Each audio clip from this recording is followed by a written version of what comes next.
Reverse murder call. Ellie walked past the old phone box every day. It was just part of the street furniture, like the leaning lamppost, the overflowing bins, the cracked paving slabs outside the tower block. A relic nobody bothered to remove. A rusting red skeleton with no handset, no wiring, no glass, just a piss-stained corner of Wychford Road.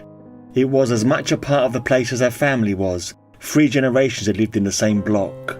She never gave it a second glance, until tonight.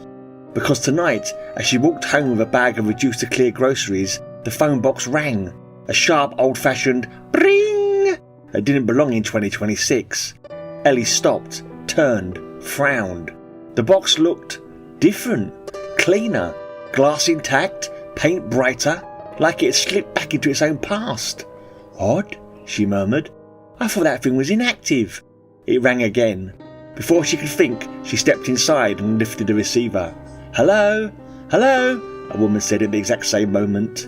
A beat. Who are you trying to call? The woman asked. I'm not, Ellie said. I just picked up. The phone was ringing in the box. I never called anyone, the woman said. It was the same with me. I'm near the box on Wychford Road, outside Ashcombe Tower block. Ellie's stomach dropped. That can't be right, she whispered. That's where I am. A pause. That can't be right, the woman repeated, firmer. That's where I am.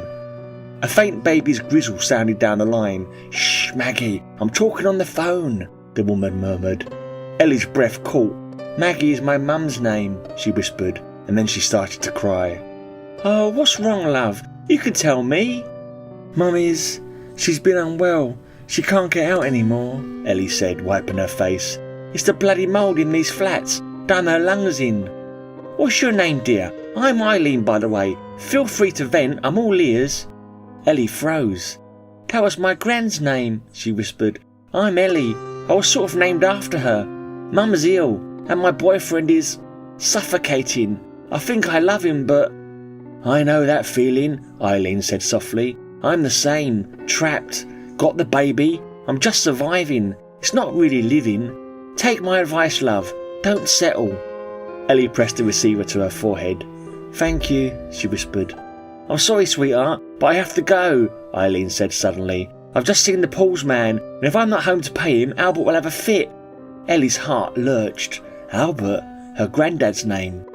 The Pauls? Ellie laughed shakily. Blimey, what year are you living in? 1970, of course, Eileen said amused. Same as the rest of the world. Ellie's mind went blank. The pip sounded, the old payphone warning. Bye, love, Eileen said. Panic surged through Ellie. Oh, red rum, she blurted. Put money on red rum. He's going to win the Grand National 3 times. We had a quiz last night. That was one of the questions. A soft laugh, then the line clicked. And the box collapsed around her, not literally, but truthfully. The receiver vanished from her hand. The cradle was empty. The wiring was gone. The glass was smashed. A used needle lay on the shelf. The stink of piss returned like a slap. Eli stumbled out into the night air. She blinked.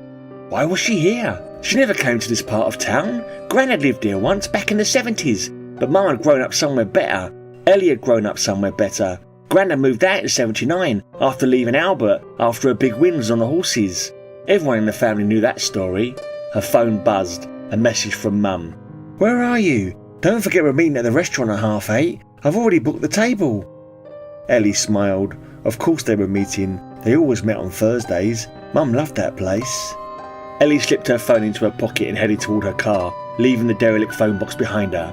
A rusted relic with no handset, no wiring, and no reason to ring. But she felt lighter, stronger, certain. Somewhere in 1970, a young woman named Eileen Harper stepped out of a phone box holding baby Margaret, whispering, "Good luck, love," even though neither of them ever dialed.